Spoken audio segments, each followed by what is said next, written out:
से उन्होंने एक नारा दिया, Simon go back, Simon commission वापस जाओ। ये साइमन कमीशन क्या था?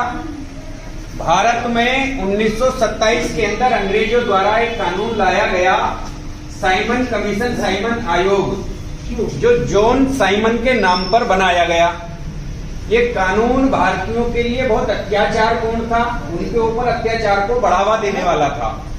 तो इसी साइमन कमीशन का विरोध करने के लिए लाला लाजपत राय जी ने एक बड़ी सभा का आयोजन किया 1928 में।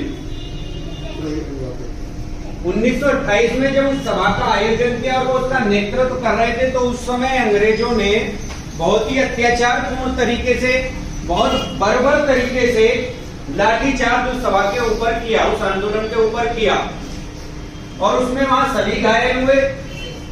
विशेष रूप से टारगेट किया उन्होंने लाला लाजपत राय को, क्योंकि लाला लाजपत राय ने सारा कार्यक्रम आयोजित किया था और वही साइमन कमीशन का विरोध बड़े पैमाने पर कर रहे थे। और अंग्रेजों की लाठियां केवल उनके शरीर पर नहीं पड़ी, उनकी आत्माओं को भी घायल किया, और इतना घायल किया, इतनी लाठियां मारी कि उनका पूरा शरीर कराने लगा, पूरा शरीर घायल हो गया। लगभग 18 दिनों तक, यानी कि 17 नवंबर 28 जनवरी को उनका जन्म हुआ। ये घटना थी 30